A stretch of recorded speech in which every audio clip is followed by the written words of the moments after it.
हिंदी की क्लासिक कहानियों में प्रस्तुत है प्रतिभा राय जी की उड़िया कहानी का हिंदी अनुवाद। कहानी का नाम है वार्धक्य भत्ता। तो शुरू करते हैं प्रतिभा राय जी की लिखी हुई कहानी वार्धक्य भत्ता। वार्धक्य का अर्थ होता है वृद्धावस्था। तो आरंभ करते हैं कहानी। पूरा मकान किराए पर चढ़ा है। मकान से सटकर बाथरूम जुड़ा एक लंबा कमरा है। उतने में ही मकान मालिक सेवानिवृत्त अध्यापक अखिल मोहन और उनकी पत्नी रमा रानी रहते हैं। मकान को 2 मंजिला बनाने की योजना शायद कभी रही होगी। आज वो बात नहीं रही। ज़रूरत भी क्या है, तीनों लड़के पढ़ लिख कर विदेश में रहने लगे हैं। विदेश यानी कि देश से बाहर, समुद्र पार। अति उपयुक्त लोग ही विदेश में रह पाते हैं, फिर अपना देश उनके लिए उपयुक्त नहीं रह जाता। वे लोग दूसरे देश के लिए उपयुक्त हो जाते हैं। उन्नत लोग उन्नत देश में ही शोभा पाते हैं। देश की उन्नति फिर उन्हें शोभा नहीं देती। ये बात जानते थे अध्यापक अखिल मोहन। इसीलिए अपनी आय की सीमा में उन्होंने एक छोटा सा मकान बनवाया था। रमा रानी को इस बात का पता नहीं था, इसीलिए मकान बनाने से लेकर अब तक वे मकान के बारे में अपना असंतोष प्रकट करके चिक चिक करती रहती। बच्चे छोटे हैं, एक ही कमरे में सो जाते हैं। कुछ दिनों के बाद वे लोग बड़े हो जाएंगे, लक्ष्मी सी बहुएं आएंगी, कभी कभी जवाई भी आएंगे। कुछ दिन तो जरूर रहेंगे, तब क्या करेंगे? छत पर सोएंगे। अखिल मोहन निश्चल मुस्कुराहट बिखेरते हुए स्वभाव सुलभ शांत स्वर में कहा करते, तुम्हारे सिवा कोई नहीं रहेगा इस मकान में। ये मकान तुम्हारा है। बच्चे कहाँ कहाँ रहेंगे कौन कह सकता है। वे जहाँ रहेंगे वही मकान बनवाएंगे, ठीक तुम्हारी तरह। शहर में मकान बनवाने के बाद तुम कितने दिन गांव में जाकर रहती हो? रमा रानी बड़े आत्मविश्वास से कहती, देख लेना, कोई कहीं भी रहे, कितना ही बड़ा मकान बनवा ले, सब यहीं आएंगे मेरे हाथ का बना खाना खाने के लिए। खाने के बाद मेरे पल्लू से मुंह पूछे बिना उन्हें तृप्ति नहीं मिलेगी। अपने बच्चों को मैं नहीं जानती, मैं उनकी माँ जो हूँ। माँ शब्द को बड़े गर्व और गौरव के साथ कुछ लंबा तान कर कहती रमा रानी, जिसका अर्थ होता, तुम बाप हो, माँ होने का महत्व तो कैसे समझोगे? भला इस जीवन में तुम कभी माँ होने का सौभाग्य पाओगे? माँ बनना 7 जन्मों की तपस्या का फल है। अखिल मोहन रमा रानी के मातृत्व के गहरे विश्वास को तोड़कर चूर चूर नहीं करना चाहते। बेचारी पति की सीमित आय के अपर्याप्त बजट में 4 बच्चों को कितनी मुश्किल से पाल पोस कर बड़ा कर रही है, ये बात वो अच्छी तरह जानते हैं। जितने दिनों तक आत्म सुख में डूबी रहती है, डूबी रहे। क्या वो जानती है कि सभी माताओं में एक दिन इसी तरह अपने बच्चों पर उस जैसा अखंड अधिकार व अगाध विश्वास होता है, और वो अधिकार एक दिन किसी और नारी के हाथ में चला जाता है। उस विश्वास के घरौंदे को समय और सभ्यता की धारा अपनी चपेट में लेकर निश्चिह्न जो कर देती है। एक दिन वाकई ये विश्वास टूट गया रमा रानी का। मानो सभी माताओं का अपने योग्य बेटों पर से विश्वास टूट जाता है। उसी के बाद से पूरा मकान किराए पर चढ़ा दिया था रमा रानी ने। लेकिन अंत तक आशा थी कि कोई ना कोई बेटा लंबी छुट्टी लेकर आएगा, काफ़ी दिनों तक रहेगा। बेटी अपने पति के साथ विदेश की नागरिक होकर रहने लगी थी। दोनों बेटे जर्मनी और अमेरिका की विदेशी लड़कियों से शादी करके वहीं घर बसा चुके थे। परंतु बेटों ने विवाह का संदेश भेजने में लापरवाही नहीं की थी। बड़े बेटे ने विवाह के ठीक पहले, छोटे ने विवाह के तुरंत बाद। तब तक रमा रानी मन ही मन 101 लड़कियों को अपने बेटों से तुलना करके नापसंद कर चुकी थी। अखिल मोहन शुरू से ही सांसारिक जिम्मेवारियों से बचने में माहिर रहे हैं। उन्होंने चैन भरी सांस लेते हुए कहा, चलो एक चिंता मिटी। तुम जैसी लड़कियां ढूंढ रही थीं, लगता था लड़के कहीं कुंवारे ही ना रह जाएं। देखना, लड़कों ने तुम्हारे मन मुताबिक लड़कियां चुनी होंगी। आखिर लड़के किसके हैं? उनके चुनाव में गलती नहीं हो सकती। तब भी रमा रानी मातृत्व का अहंकार छोड़ने वाली नहीं थी। उन्होंने खुद को बहुत संभाला था। मन को दिलासा देते हुए बोली, क्यों नहीं, वे मेरे बेटे हैं। खून को पानी करके मैंने उन्हें आदमी बनाया है। मेरे बेटों ने कभी कोई बड़ी गलती नहीं की। आज इसे भी उनकी गलती कौन कहेगा? जैसा देश वैसा भेष। हमारी इंडियन लड़कियां कितना ही क्यों ना पढ़ लिख लें, कितना ही आधुनिक क्यों ना बन जाएं, ये लोग भला मेरे बेटों की प्रगतिशील विचारधारा के साथ ताल मिलाकर चल सकती हैं? प्रिया को ही देखो, इंग्लिश मीडियम स्कूल में पढ़ाई की, दिल्ली यूनिवर्सिटी से एमए करने के बाद कनाडा से डॉक्टरेट की, फिर भी कोई बात करने पर कान में जूं तक नहीं रेंगती उसके। कोई बात जरा जोर से कह दो तो बड़ी बड़ी आंखें छलछला आएंगी आंसुओं से। मैंने उसे क्या कुछ नहीं सिखाया, पढ़ना लिखना, किस गुण में वो किसी से पीछे है, पर उसमें दुनिया भर का डर, लाज, भय, कुंठा भरा पड़ा है। छी छी, सारी इंडियन लड़कियां एक सी हैं। चलो, लड़कों की ओर से अब मैं निश्चिंत हो गई। इतने पर भी मकान किराए पर नहीं चढ़ाया गया था। उस छोटे से मकान में 7-7 बार पोछा लगाती थी रमा रानी। कभी तो आएंगे बेटा बहू, जरूर आएंगे।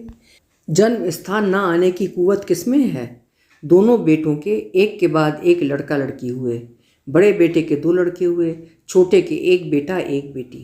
चिट्ठी आई, फोटो आया। बेटे माँ के साथ हमेशा से खुले हैं। बड़े बेटे ने चिट्ठी लिखी, बहू और पोता पोती एक साथ देखने का सौभाग्य तेरे सिवा और किसे होगा। छोटे बेटे ने लिखा, माँ तुम्हारी बहू कहती है कि तुम एक साथ कई पार्टियां मिस कर चुकी हो। हमारी शादी की पार्टी, बच्चों के जन्मदिन की पार्टियां, इंडिया आने पर एक साथ सारी पार्टियां देने की जिद कर रही है तुम्हारी बहू। नींबू का पानी पिए रहना, हम जल्दी इंडिया आ रहे हैं। बेटे की चिट्ठी के उस जल्दी शब्द की दूरी कितनी है, ये रमा रानी अपनी छोटी बुद्धि से नाप नहीं पाती। साल दर साल बीतते जाते हैं। पोता पोती की तुतली बातचीत के टेप किए हुए कैसेट्स पार्सल से आते हैं। बहुओं की आवाज़ भी आती कैसेट्स के फीतों से। Good morning mummy, we are okay here, Abhi is all right, never bother for him, इत्यादि। अभिजात बड़ा बेटा है। छोटी बहू का उलाहना बह आता समुद्र पार से कैसेट रिकॉर्ड के जरिए। I blame you mummy, you have spoiled Ami, he is so dependent, how silly. Ami Ekant छोटा लड़का है। हंसते हंसते लोटपोट हो जाती रमा रानी। अधिक हंसी यंत्रणा बनकर आंखों से पानी निकाल देती है। हंसी रोकते हुए टूटे फूटे स्वर में कहती, सुन लो कितनी शरीर लड़कियां हैं, न मेल मुलाकात न जान पहचान, कितने अपनत्व भरे आश्वासन हैं और कितने उल्हाने भी, और सचमुच कितनी मीठी है उनकी आवाज़। उदार हृदय में सारे छोटे बड़े झटके सह जाने की ये असाधारण शक्ति रमा रानी में देखकर पत्नी की तारीफ मन ही मन करते हैं अखिल मोहन। रमा रानी दिन गिना करती, किसी भी दिन कोई भी बेटा आ सकता है। अभी कल ही जैसा तो लग रहा है, पलक झपकने सा, पिछली रात के मीठे सपने सा, हाथ बढ़ाकर छू सकने जैसा। लड़के जब कॉलेज हॉस्टल में रहकर पढ़ते थे किस तरह चिट्ठियाँ लिखा करते थे, माँ यहाँ खाने का इंतज़ाम खूब अच्छा है, पर तुम्हारे हाथ की बनी रसोई जैसा नहीं। कितना ही खाओ तृप्ति नहीं होती, पेट नहीं भरता, कहीं कुछ कमी जो रह जाती है हॉस्टल के खाने में। माँ यहाँ कड़ाके की ठंड पड़ती है, गर्म कपड़े जितने हैं सब पानी हो जाते हैं। तुम्हारे पास सोने में कितना आराम मिलता है, कितना ऊष्म लगता है, यहाँ तुम्हें ढूंढने से कहाँ पाऊँगा। माँ यहाँ बेइंतहा गर्मी पड़ती है। वाकई तुम्हारे हाथ जाड़े में कितने उष्म होते हैं, गर्मी में उतने ही ठंडे स्निग्ध। तुम्हारे हाथ ऐसे कैसे हैं माँ, एयर कंडीशन जैसे। माँ कल तुम्हारे बारे में खराब सपना देखा, पढ़ाई छोड़कर भागकर तुम्हें देख आने को जी अधीर कर रहा है, पर पिताजी नाराज़ होंगे, किंतु मैं पहुँच रहा हूँ माँ। पिताजी से कह देना तुमने चिट्ठी लिखकर बुलाया था। सचमुच घर चले भी आते। हालांकि बच्चों की पढ़ाई का नुकसान सोचकर उनके पिताजी नाराज भी होते, पर उस खीज में भी छुपा होता कितना स्नेह, कितना आत्मसंतोष, कितना गौरव। रमा रानी का दिन गिनना खत्म नहीं होता। अब लड़के ठंडी जलवायु में रहकर उनके ऊष्म स्नेह का स्पर्श नहीं ढूंढते। उनके खाने पीने की रुचि बदल गई है। माँ की रसोई का स्वाद शायद भूल चुके हैं। माँ के बारे में अब बुरे सपने भी नहीं देखते। जिन बेटों को उन्होंने योग्य संतान के रूप में पाला पोसा था, उनकी आंखों में सिर्फ सुख और सपने हैं। फिर भी रमा रानी उस 4 कमरे के छोटे मकान को सजाती संवारती रहती दिन रात। कभी तो आएंगे वे लोग। वे लोग आए भी, अमियकांत और एंजेला, 5 साल का लड़का रिंकू और 3 साल की लड़की एनी। रमा रानी ने 10 बार पोंछा लगाया घर का, बैठक में ताजे फूलों का गुलदस्ता सजाया, सोने के कमरे के दरवाजे और खिड़कियों में खसखस के पर्दे लगाए, ताकि विदेशी सुकुमारी बहू को धूप का धमसा न सताए। बेटे को प्रिय खाने की चीज़ें बनाई। माँ बाप किराए की टैक्सी लेकर एरोड्रोम पहुँचे। अटपटा लगने पर भी पति के कहने पर 2 पुष्प गुच्छ लिए। पहली मुलाकात में बहू को दे देना सभ्य समाज का रिवाज है।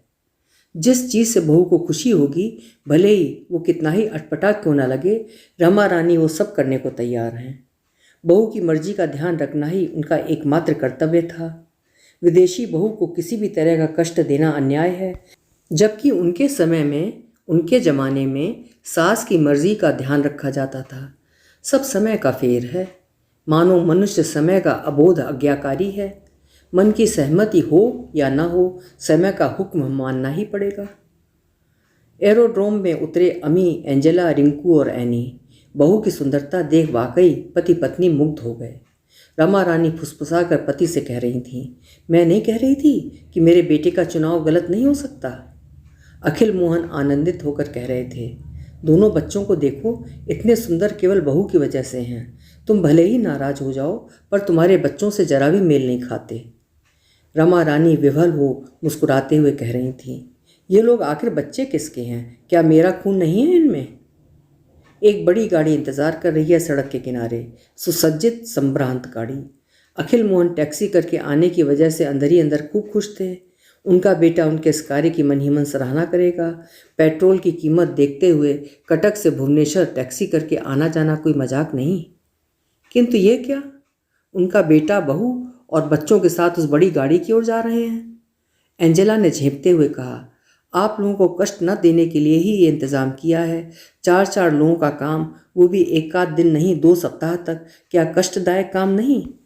आजकल इंडिया में महंगाई इतनी बढ़ गई है कि आपका इतना खर्च कराना वाकई आपके प्रति अन्याय होगा माँ। अमी ने इशारे से पत्नी को चुप कराया और आतुर हो बोला, एक बात और है, पर एंजेला का स्किन इतना डेलिकेट है कि वातानुकूलित कमरे के बिना उसके पूरे बदन पर फुंसियाँ उभर आएंगी। बच्चे भी वैसे ही हैं, बल्कि जितने दिनों के लिए आए हैं उतने दिनों तक स्वस्थ रहें। क्यों माँ, बीमार पड़ गए तो इंडिया आना बेकार हो जाएगा। इसलिए होटल माधवी में एक वातानुकूलित कमरे का इंतज़ाम करवा लिया था। रमा रानी ने सिर हिलाते हुए धीरे से कहा, जगन्नाथ की कृपा से किसी की तबीयत खराब ना हो, घूम फिर कर ठीक ठाक वापस लौट जाओ। अखिल मोहन ने गंभीर गले से सवाल किया, सिर्फ 2 सप्ताह के लिए आया है? तूने तो लिखा था कि 2 महीने के लिए आ रहा हूँ। आया तो 2 माह के लिए ही हूँ, पर ओडिशा में 2 सप्ताह रहूँगा। क्या ओडिशा के दर्शनीय स्थलों को देखने के लिए 2 सप्ताह काफ़ी नहीं हैं? भारत के अन्य स्थान एंजेला और बच्चों को घुमाना होगा। इंडिया के बारे में एंजी कुछ नहीं जानती। वो सोचती है इंडिया में सिर्फ जंगल, साधु, भिखारी, सांप, डायन और वनमानुष रहते हैं। इसके अलावा दोनों बच्चों को भी अपने पूर्वजों की घर देहरी के बारे में बहुत कुछ संतोषजनक धारणा बनाना भी आवश्यक है। आखिर मिट्टी है तो माँ ही।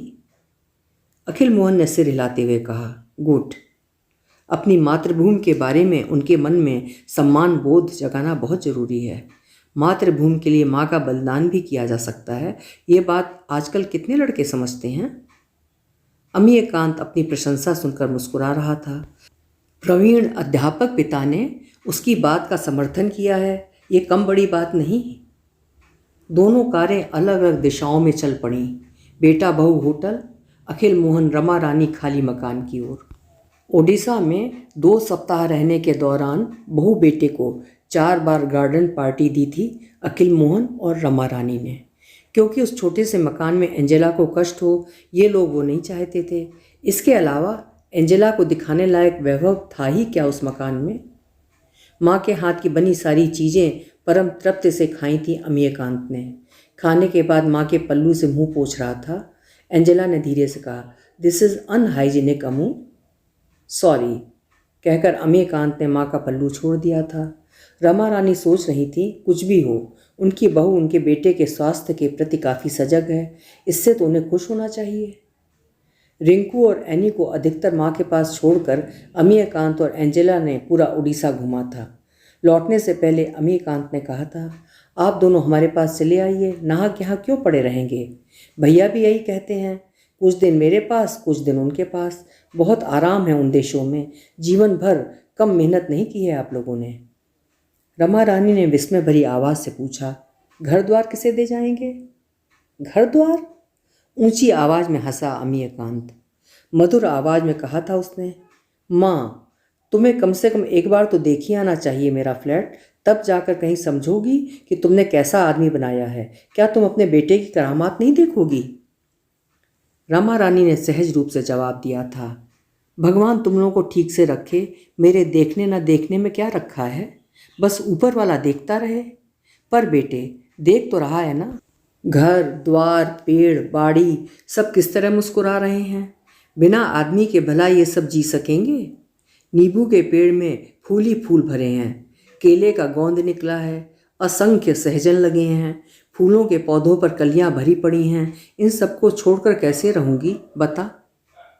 एंजेला पति से कह रही थी, ठीक है अम्मी, किसी की स्वाधीनता पर अंकुश लगाना अच्छा नहीं। ये लोग अपने घर में रहें, हमेशा के लिए हमारे घर में रहना इन्हें अच्छा नहीं लगेगा। किंतु तुम्हारे देश में जब सरकार की ओर से वार्धक्य भत्ता की कोई व्यवस्था नहीं है, तो तुम्हें कम से कम हर महीने इनके लिए कुछ वार्धक्य भत्ते का इंतजाम करना चाहिए। इन लोगों ने भी तो काफ़ी समय तक तुम्हारे लिए रुपए खर्च किए हैं। मुझे लगता है पिताजी की आर्थिक हालत इन दिनों अच्छी नहीं है। अम्मी ने कुंठा और लज्जा से धीरे से कहा, एनजी, तुम्हारी लैंग्वेज हमारे देश से मेल नहीं खा रही है। वार्धक्य भत्ता शब्द यहाँ अति कटु शब्द है। अखिल मोहन ने बात चलती फिरती करने के लिए कहा था, मैं हमेशा से भाषा से अधिक भाव पर जोर देता आया हूँ। बहू की बात का भावार्थ मैं समझ गया हूँ। वो हमारी मदद करना चाहती है। मैंने तुम पर जो रुपए खर्च किए हैं उनका हिसाब किताब निपटाना चाहती है। उसे क्या मालूम कि हमारे देश में बाप बेटे में व्यावसायिक संबंध किसी सूरत में नहीं होता।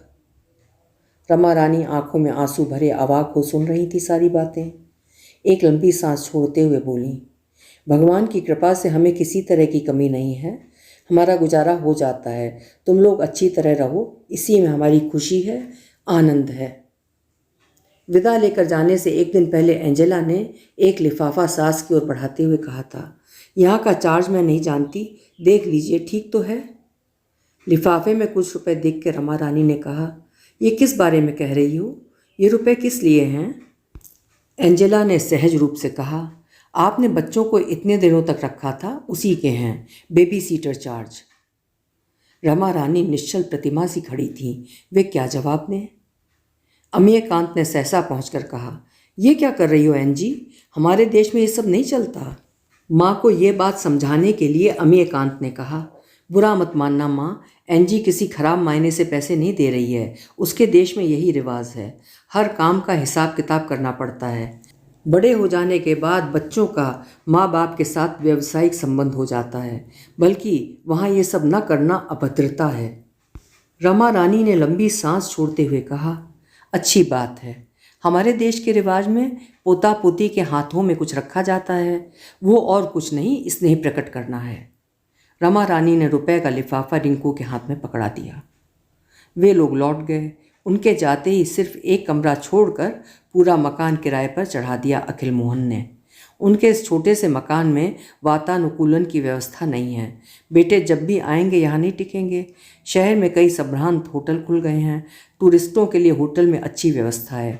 उनके बेटे टूरिस्ट नहीं तो और क्या हैं। मकान किराए पर चढ़ गया। किराएदार कोई केरल के सज्जन हैं। रमा रानी का लंबे समय से शांत मकान बच्चे की किलकारी से गूंज उठा। रमा रानी को सूरज में अभी अमी प्रिया दिखाई देते थे। सूरज की मुस्कान, तुतली बातें, ठुकुर ठुकुर चलना, शरारत करना, सब कुछ मानो उनके बच्चों का हूबहू प्रतिबिंब है। सूरज की माँ कोई शिक्षित आया ढूंढ रही थी। उसके फिर बच्चा होने वाला था। पति पत्नी के तौर तरीके विदेशी थे। व्यवहार, बातचीत, अदब कायदा लाजवाब था। किंतु ओडिशा में शिक्षित आया मिलना आसान नहीं। 2 महीने के अंदर 3 आया नियुक्त हुई और उन्हें अनुपयुक्त पाकर कुछ कुछ दिनों में हटा दिया मिसेज वर्गीज ने। अब सूरज को संभालना उनके वश का नहीं। प्रसव का समय करीब था। उधर मनचाही आया मिलना असंभव लग रहा था। सूरज के लिए लगातार एक आदमी का होना आवश्यक था। रमा रानी ने सूरज को संभाल लिया। मिसेज वर्गीज को सांत्वना देते हुए बोली, देखो वैजंती, तुम मेरी बेटी की उम्र की हो। सूरज मेरा नाती है, उसके लिए कैसी चिंता। तुम्हें जब तक अच्छी आया नहीं मिलती है तब तक सूरज की जिम्मेदारी मेरी है। जब तक तुम अस्पताल में रहोगी सूरज मेरे पास रहेगा। उसे कोई दिक्कत नहीं होगी। मुझसे अच्छी शिक्षित आया तुम्हें नहीं मिलेगी, समझी। 3 बच्चों को मैंने पाल पोस कर बड़ा किया है। सब अभी विदेश में प्रतिष्ठित नागरिक हैं। मेरी दक्षता समझ गई ना। रमा रानी ने आत्म प्रशंसा भरी मुस्कान छोड़ी। मिसेस वर्गीस ने कृतज्ञता व्यक्त की। धन्यवाद आंटी, अब मैं निश्चिंत हो गई, किंतु ये लड़का आपको परेशान कर डालेगा। मैं बहुत जल्दी कोई अच्छी आया ढूंढ लूँगी। विज्ञापन दिया है मैंने सभी पत्र पत्रिकाओं में। रमा रानी ने सिर हिलाते हुए कहा, ठीक है, तुम निश्चिंत होकर आराम करो। ऐसे समय में मानसिक चिंता, अस्थिरता और उद्वेग बिल्कुल ठीक नहीं है। मैं हूँ तो परेशान क्यों होती हो? वाकई अब मिसेस वर्गीस परेशान नहीं रहती। रमा रानी और अखिल मोहन के तरंगहीन दिन सूरज के चपल कौतुक से स्पंदित हो उठे। रमा रानी की सुबह शुरू होती सूरज की तोतली आवाज़ से। रात को रमा रानी के ऊष्म में बिछौने से सोते हुए सूरज को खूब सावधानी से अपने सोने के कमरे में उठा ले जाती मिसेस वर्गीस। रमा रानी भूल गई हैं कि सूरज भी एक विदेशी अतिथि है। वो किसी भी दिन चला जाएगा, उनकी एकांत जिंदगी की यंत्रणा को अनदेखा करके। कंपनी के अफसर मिस्टर वर्गीस आखिर कितने वर्षों तक रहेंगे यहाँ? सूरज, सूरज, सूरज, मानो सूरज में हो ये पृथ्वी। सूरज की हंसी सूर्य से भी उज्ज्वल, सुंदर, पवित्र है। इस पृथ्वी की समस्त कलुषताओं से परे है। सूरज वो एक निष्पाप फूल है। सूरज में अभी अमी प्रिया के अतीत से जुड़े सपनों में पूरी तरह खो चुकी थी रमा रानी। वैजंती अस्पताल चली गई।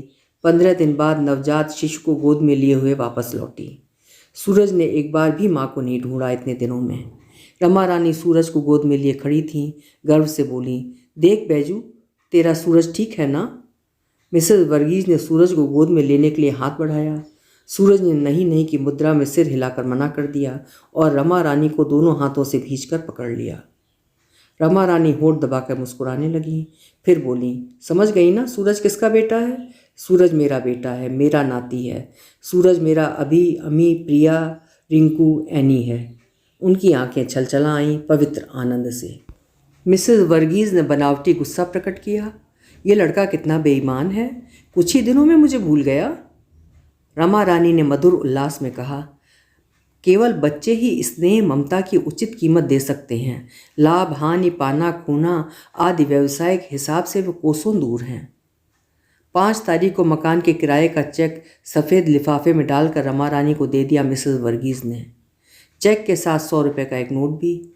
रमा रानी ने लिफाफे से नोट बाहर निकाल कर दिखाते हुए कहा, देखो बैजू, तुम कितना पगला गई हो। चेक के साथ ये रुपए कैसे? बात क्या है? मिसेस वर्गीस ने व्यावसायिक स्वर में कहा, देखिए, आपका पारिश्रमिक इससे बहुत ज़्यादा है, पर मेरी क्षमता जितनी है। पारिश्रमिक? रमा रानी ने आश्चर्य से सवाल किया। मिसेस वर्गीस ने ठंडे गले से कहा, जी आंटी, आपका 2 महीने का बेबी सिटिंग चार्ज। आजकल घर घर बेबी सिटिंग का काम शुरू कर दिया है आप जैसी निर्जंजाली महिलाओं ने। यदि आप और 2-4 बच्चों की भी देखभाल करें तो अच्छी खासी कमाई हो जाएगी। मेरे मुंह से आपकी प्रशंसा सुनकर मेरी कई सहेलियां भी चाहती हैं कि आपके पास अपने बच्चे छोड़ना। इससे मुझे भी कुछ कम देना पड़ेगा, आपके समय का सदुपयोग भी हो जाएगा। सच ही तो है, आप मुफ्त में दूसरे के बच्चों के लिए इतनी शक्ति और समय क्यों बर्बाद करेंगी? रमा रानी हतप्रभ सी सोच रही थी। मात्र हृदय से वात्सल्य ममता की धारा तो अनायासी बहती है, उसके लिए मेहनत नहीं करनी पड़ती। स्नेह दान से शक्ति कम नहीं होती, बल्कि शक्ति की बचत होती है। हालांकि आजकल के वस्तुवादी लोगों के आगे ये सब बातें अर्थहीन हैं। इतने बड़े आघात का धक्का रमा रानी ने किसी तरह संभाल लिया। रुपए लौटाते हुए ठंडे स्वर में कहा, मिसेस वर्गीस, क्या सिर्फ इतना ही है मेरा पारिश्रमिक? इससे तो अच्छा है कि आप कुछ ना दें। इतना कम पारिश्रमिक देकर आप मेरा मार्केट में रेट कम कर रही हैं। मैंने तो इससे बहुत अधिक की उम्मीद की थी। मेरी उम्मीद के मुताबिक ना दे सकें तो बल्कि सूरज को मेरे पास ना भेजें। रमा रानी का गला रुंध गया।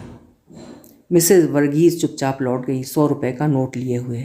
धड़ से किवाड़ बंद करके धम्म से बिस्तर पर गिर गई रमा रानी। क्या उन्होंने वाकई सूरज के लिए इतनी शक्ति खत्म की है? वरना अचानक उनमें इतनी थकान कहाँ से आ गई? उसके दूसरे दिन मिस्टर वर्गीस को मकान मालिक से तुरंत मकान खाली करने का मासिक नोटिस मिल गया। मिसेस वर्गीस दूसरे से कहती थी, आखिर बुढ़िया कितना पारिश्रमिक चाहती थी? लाख रुपए? अगर कहती तो क्या 10-20 रुपये और नहीं दे देती उसे? क्या करेगी इतने पैसों का? इसी कंजूसीपन की वजह से ही तो इसके लड़के आते नहीं, इन्हें पूछते नहीं। आते भी हैं तो घर होते हुए भी होटल में रहते हैं। रमा रानी सोच रही थीं, मेरे स्नेह का मूल्य लाख रुपए से कहीं अधिक है। उसका अंदाज़ा तुम लोगों के हिसाबी मन के ब्याज निकालने वाले सूत्र से नहीं लगाया जा सकता। जिस दिन सूरज मकान छोड़कर जा रहा था, रमा रानी सुबह सुबह काम के बहाने कहीं चली गई थी। दूसरे दिन अखबार में किराए पर मकान शीर्षक से विज्ञापन छपा था। अन्य विवरण के साथ अखिल मोहन ने लिखा था, ध्यान रहे जिनके बच्चे होंगे उन्हें मकान किराए पर नहीं दिया जाएगा। अखिल मोहन जानते थे कि आजन्म बच्चों को चाहने वाली रमा रानी दूसरे के बच्चों को बेतहाशा चाहेंगी और उसका उचित प्रतिदान नहीं पा सकेंगी। फलस्वरूप उन्हें बार बार ठेस पहुंचेगी और वे टूटती चली जाएंगी। विज्ञापन पढ़कर जानकार लोग बतियाने लगे, बुढ़िया इतनी नीच औरत है कि बच्चों को फूटी आंखों नहीं देख सकती, इसीलिए इतने वर्षों बाद बेटा बहू आए थे, पर अपना मकान होते हुए भी होटल में टिके थे। क्या विज्ञापन से नहीं लगता ऐसा? रमा रानी के श्रुति पटल पर इन सब मृदु गुंजन के साथ और भी कई शब्द नितांत असंलग्न रूप से चक्कर काट रहे थे। पारिश्रमिक, बेबी सीटर, उचित चार्ज, लाभ हानि, हिसाब किताब, वार्धक्य भत्ता इत्यादि इत्यादि। किंतु उनके मातृ हृदय के सहज सरल शब्दकोश में इन सब जटिल अत्याधुनिक शब्दों का नामो निशान तक नहीं था। इसीलिए सारे शब्द उनके लिए अर्थहीन हैं, भले ही उन्हें कोई कुछ भी कहे। अभी आप सुन रहे थे प्रतिभा राय जी की लिखी हुई कहानी वार्धक्य भत्ता। कहानी आपको कैसी लगी कमेंट बॉक्स में ज़रूर लिखिएगा। फिर मिलेंगे। आपका समय शुभ हो।